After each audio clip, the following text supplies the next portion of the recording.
So kayo ba ay naghahanap ng isang magandang quality na camera pero intimidated sa iba't ibang options na either napaka-bulky or napakaraming mga buttons at para sa beginner hindi masyadong friendly talaga? So ito ang sagot ng Canon sa inyo, ang Canon EOS M200.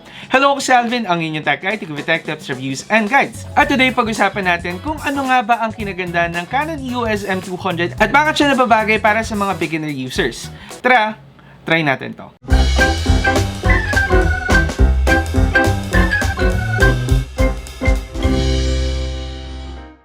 So of course, simulan muna natin sa specs na ating Canon EOS M200. So for this camera guys, gumagamit siya ng isang ASPC sensor with dual pixel autofocus, Digic 8 image processor, at kaya niya mag-take ng videos up to 4K video resolution, kaya niya rin mag-take ng 720p resolution up to 120 fps, meron siyang 3-inch 180-degree tilt touchscreen display, kaya niya rin mag-take ng up to 6.1 fps burst shots, at kapag kinuha niyo siya sa normal package niya, meron na tayong included na 50 to 45mm na kit lens. So pagdating sa parts ng ating Canon EOS M50 dito sa top part ng ating camera, nandiyan ang ating shutter speed dial, ang ating power button, and then ang ating dial para sa different shooting modes ng ating camera, and then of course ang ating built-in flash. Dito naman sa left side ng ating camera para mabuksan ang ating flash, and nandiyan naman ang ating flash release button. Tapos meron na rin siyang built-in na micro USB port, a mini HDMI port, at saka isang full-size SD card port. Tapos dito naman sa right side niya ang ating built-in microphone. Sa bottom part ng ating Canon EOS M200 kung saan syempre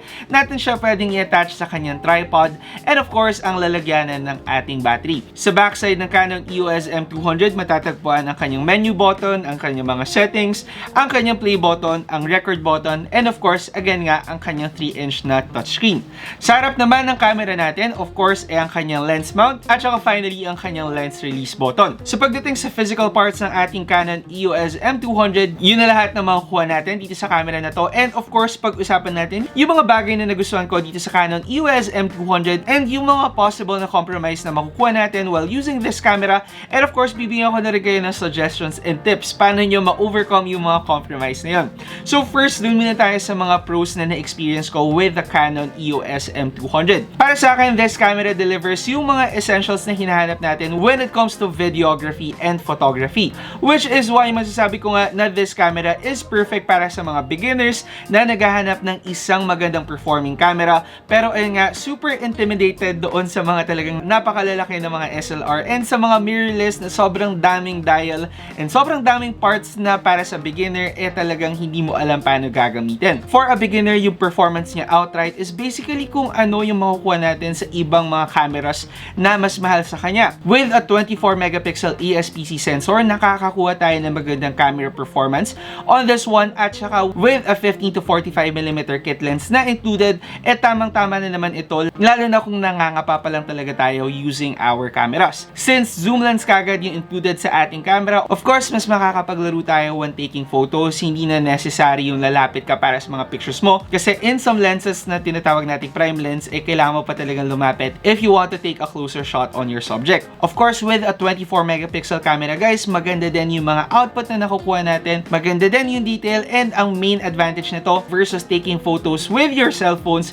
mas magandang dihamak ang dynamic range natin. Na madalas yun yung pagkukulang natin when taking photos using our mobile phones. Mas maganda yung detail natin, mas sharp, and hindi at all artificial yung mga output na nakukuha natin with this camera. Yung sharpness natin is very natural, and yung colors as well, giving us an output na totally natural at syempre malamig sa mata na kadalasang hinahanap natin when taking photos and videos. So napakabagay nun para sa mga users and consumers na talagang naghahanap ng camera for YouTubing and for photography. Meron din tayo of course dual pixel autofocus na dito naman talaga sikat ang mga Canon cameras natin. Ako personally na gumagamit ng Canon EOS M50 since I started YouTubing, malaki talaga ang natulong sa akin ng dual pixel autofocus. So para sa mga hindi familiar dito, ito of course yung feature ng mga Canon cameras natin kung saan mas enhanced and mas mabilis seamless yung ating pag-autofocus sa ating mga subject. That plus yung added touchscreen natin, mas napapadali nito at mas napapabilis nito yung pag-autofocus natin sa subjects natin whenever we are taking pictures o kaya taking videos. So of course, para sa atin na beginners pa lamang, napakalaking bagay if yung autofocus naman talaga very easy to use at very responsive talaga.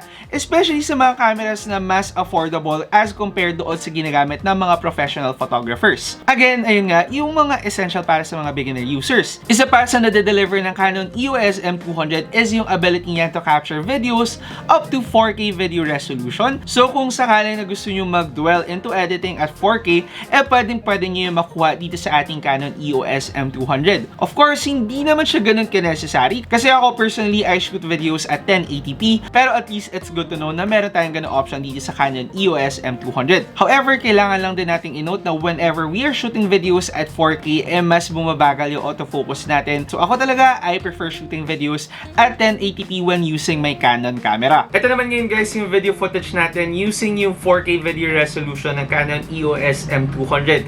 And masasabi ko medyo matindi actually yung crop natin kapag ginagamit natin yung 4K video resolution at kinailangan ko na i-atras pa. Actually, inatras ko pa ng konti yung ating camera para mas mag-fit ako dun sa footage natin.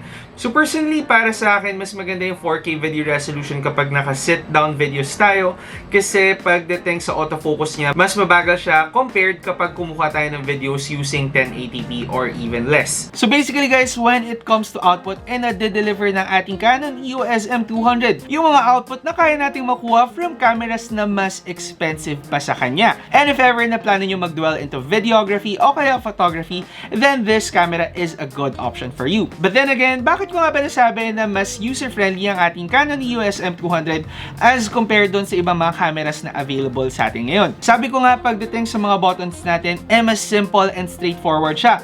Yung mga dials natin is set to a minimum kung saan meron lang tayong isang dial talaga para sa kanyang shutter speed. Tapos pagdating sa mga shooting modes natin, tatlo lang yung nakikita natin, isang for photo, for video, tapos isang for auto. Ngayon kung sakaling ayaw nyo naman yung manual shooting mode, kung saan hindi nyo pa talaga masyado naiintindihan yung aperture, ISO, at saka shutter speed, then meron naman tayong mga given modes na naka-install sa ating camera. So pwede nyo itong magamit accordingly sa kung anong subject or output yung ating mga sinushoot using this camera, making it more easy for beginners and less intimidating, lalo na kung hindi pa talaga tayo ganun ka-knowledgeable when shooting videos and photos with our cameras. Idagdag pa natin dito of course is yung tilting na 3-inch touchscreen dito sa likod ng ating Canon EOS M200, and of course mas lalong napadali nito yung buhay natin. Whenever na may papalitan tayong settings, one click away na lang yan para ma-adjust mo talaga yun, making it a lot easier as compared to cameras 5 years ago, 7 years ago dito sa ating Canon EOS M200. Of course, para din doon sa mga mahilig mag-take ng mga selfies at saka mag-vlog sa kanilang mga camera, mas mapapadali din yung buhay nila with a 180-degree tilting screen. So ito na guys yung vlog test natin para sa Canon EOS M200, and of course, makikita nyo naman meron tayong mga cars dito sa gilid kung saan tayo nag-shoot. So mas makita nyo dito kung gaano ka-okay yung isolation ng camera, ng mic natin. And ayun nga dito, try natin kung kahit paano okay ba yung image stabilization natin, considering na naglalakad ako habang hawak ko yung camera natin. Nakatulong din na yung ating screen is nasa taas lang ng lens natin, so hindi ako masyadong na out of focus, lalo na kapag hindi ako nakatingin sa camera. Siyempre, yung pag-angulo mo, mas madali mo magagawa kung nakikita mo nga naman yung sarili mo using the tilting screen. Ngayon, isa din sa mga pinaka-concern ng mga starting out pa lang is yung size ng kanilang mga camera na hindi nyo magiging problem with the Canon EOS M200. Ako din, isa din sa mga struggles ko starting out is yung paghawak ng camera outside. Na nakikita ako ng mga tao tapos ang laki-laki ng camera ko, and ako nasistress ako sa mga ganung bagay, and naapektuhan nun yung performance ko whenever na nagsasalita ako in front of the camera. Minsan sa sobrang hiya ko, hindi na lang ako actually shoot ng mga videos, so syempre hindi nakakatulong sa akin as a YouTuber or as a photographer as well. Pero with the compact size of the Canon EOS M200, napakalit lang ng footprint niya, so hindi mo siya masyadong mapapansin and hindi ka rin kapansin-pansin whenever you are taking videos o kaya photos with the Canon EOS M200. Isa pa of course is since lightweight nga siya, mas madali mo na siyang dalhin kahit saan at hindi ka mapapagod kapag ginagamit mo din tong camera na to. Lastly, yung pinaka nagustuhan ko dito sa ating camera, of of course, is yung tamang balance na ino-offer ng Canon EOS M200. First, of course, is yung flexibility niya kung saan, compared to point-and-shoot cameras na hindi mo napapalitan yung mga lens, for this one, since mirrorless camera pa rin ang Canon EOS M200, pwede mong palitan yung ating kit lens, making it more flexible at mas marami ka rin pwedeng magawa ng mga output with the Canon EOS M200. Of course, provided na mag-invest ka sa mga panibagong lens. But then, syempre, at least meron kang option na magpalit ng lens dito sa camera na to para mas mapaglaruan mo pa ang mga photos na pwede mo makuha at mas matutunan mo pa and mas makita mo pa yung mga opportunities na pwede mo makuha with the Canon EOS M200. Para sa akin, yun yung isa sa mga pinaka-winner talaga na features ng camera na to, since usually for mga budget vlogging cameras na meron ng Canon, hindi interchangeable yung lens natin. Lastly na nagustuhan ko sa Canon EOS M200, of course, is yung affordability niya. Alam naman natin na hindi biro ang mag-invest sa camera at kadalasan kapag gusto natin ng magandang output sa camera, inaabot tayo ng mga 50, 60, 70, and sometimes even 100,000 pesos para sa mga camera setup natin. And para sa mga hindi nakakaalam, medyo ganun talaga ang nagagastos ng mga karamihan sa YouTuber, especially if habol talaga nila yung magandang quality and magandang performance for their video outputs. Ganun din syempre para sa mga photographer and mga aspiring photographer dyan, na kadalasan actually more than 6 digits pa nga yung nagagastos sa kanilang mga camera setup. Ngayon, hindi ko sinasabi na kayang tapatan na Canon EOS M200 yung performance ng mga camera at those price points. Pero ang masasabi ko lang dito is if beginner ka at kinakapa mo pa lang lahat and hindi ka pa talaga super set kung gusto mo ba to in the long run at gusto mo lang malaman kung ano ba ang experience or gusto mong matry out for yourself para talaga malaman kung ito nga ba ang career path na gusto mong kunin, then at the price of 34,998 pesos, definitely ang Canon EOS M200 ang pinaka-affordable na mirrorless camera na ma-offer sa inyo ng Canon. Again nga, para ito sa mga beginners na eventually gustong gawing career ang paggamit ng kanilang mga camera, pero again, either super intimidated sila sa mga ganong klase ng camera o kaya wala pa silang budget para ma-afford yung mga camera at those price points. So ngayon, ano ba yung mga compromise natin if ever ang Canon EOS M200 ang kukunin ninyo na camera? Of course, again nga, same with cellphones naman guys, pag ginawa nating affordable ang isang bagay, usually magkakaroon tayo ng mga sacrifice sa ating device. First and foremost, sa ating Canon EOS M200, wala tayong viewfinder dito sa camera na to. So para dun sa mga gustong gumamit ng mga viewfinder, medyo mas maigay na mag-switch tayo sa Canon M50 Mark II kasi yun na yung next camera after the M200 na available ang isang viewfinder. Para sa mga hindi nakakaalam, ang viewfinder yung kung saan tinatapat mo yung mata mo para mag-shoot ka, meaning for this camera, ang gagamitin mo is yung kanyang screen. So not at all a big compromise for the Canon EOS M200. Ako personally nga na merong viewfinder yung camera ko, ang ginagamit ko actually is yung touchscreen niya. So, hindi ko masyado nakikita yung ganun kalaking compromise sa kawalan nito. Isa pa sa mga compromise sa ating Canon EOS M200 is yung lack ng ating audio jack dito sa ating camera. Meaning, for the mic of this camera, ang magagamit lang talaga natin is yung built-in mic niya, especially when we are taking videos. Ngayon, kung sakaling for photography lang talaga ang hanap nyo, of course, hindi kayo affected yan kasi hindi naman kayo magte-take ng videos ever. Pero para sa mga planong mag-take ng mga videos, mag-vlog, mag-YouTube sa inyong mga Canon EOS M200, then I guess magiging malaking compromise to sa inyo. Ang isa na pwede yung solution para sa compromise na to, of course, is mag-record separately using a recorder o kaya naman, again, upgrade to the Canon EOS M50 Mark II, which is 10,000 pesos more expensive than the Canon EOS M200. Lastly is yung battery life ng ating Canon EOS M200 na inaabot lang tayo around 2 hours of video shooting o kaya naman up to 300 to 400 shots using this camera. And personally guys, from experience, 2 hours medyo mababa or medyo maikli, and para sa akin yung solution lang dito, of course, is bumili tayo ng extra battery para dito sa camera na to. Syempre, kaya din ganun yung battery capacity natin for the Canon EOS M200 is para ma-preserve yung ating napaka-lightweight at saka napaka-portable na design dito sa ating camera. And aside from those 3 compromises, masasabi kong wala na actually ibang compromise sa ating Canon EOS M200. Para sa akin, definitely na-deliver naman ng ating Canon EOS M200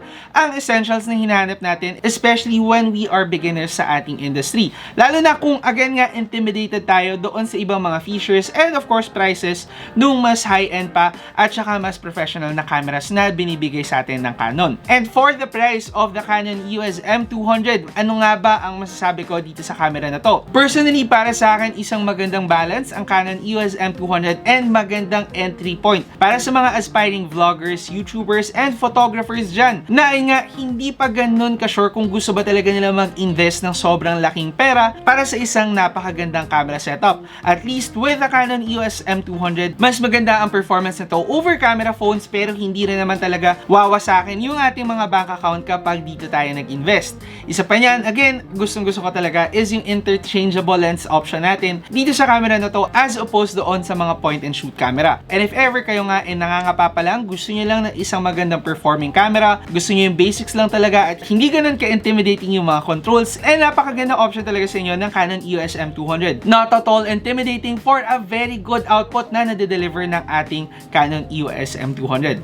So in case na plano nyo kumuha ng Canon EOS M200, iiwan ko na lang yung link down below, and hopefully nakita nyo yung mga features na hinahanap nyo dito sa camera na to at saka yung mga compromise din na pwede nating ma-experience with the Canon EOS M200. If in case naman na meron pa kayong additional budget for a camera, then I suggest the Canon EOS M15 Mark II, kung saan lahat ng mga compromise na nakukuha natin dito sa ating Canon EOS M200 na camera sinusolve na ng Canon EOS M15 Mark II. So anyway guys, yun na ang ating Canon EOS M200 at yun na ang masasabi ko para dito sa camera na to. Hopefully nakatulong sa inyo ang video natin, at kung sakaling mayroon kayong mga questions, suggestions at saka negative reactions sa ating video, of course mag-comment na lang kayo down below. At kung sakaling hindi pa kayo nakasubscribe sa ating channel, mag-subscribe by clicking the subscribe button down below at i-hit nyo ang bell icon para ma-update kayo whenever I post videos. Again, ako si Alvin, ang inyong tech guide to give you tech tips, reviews, and guides. See you next time. Ingat!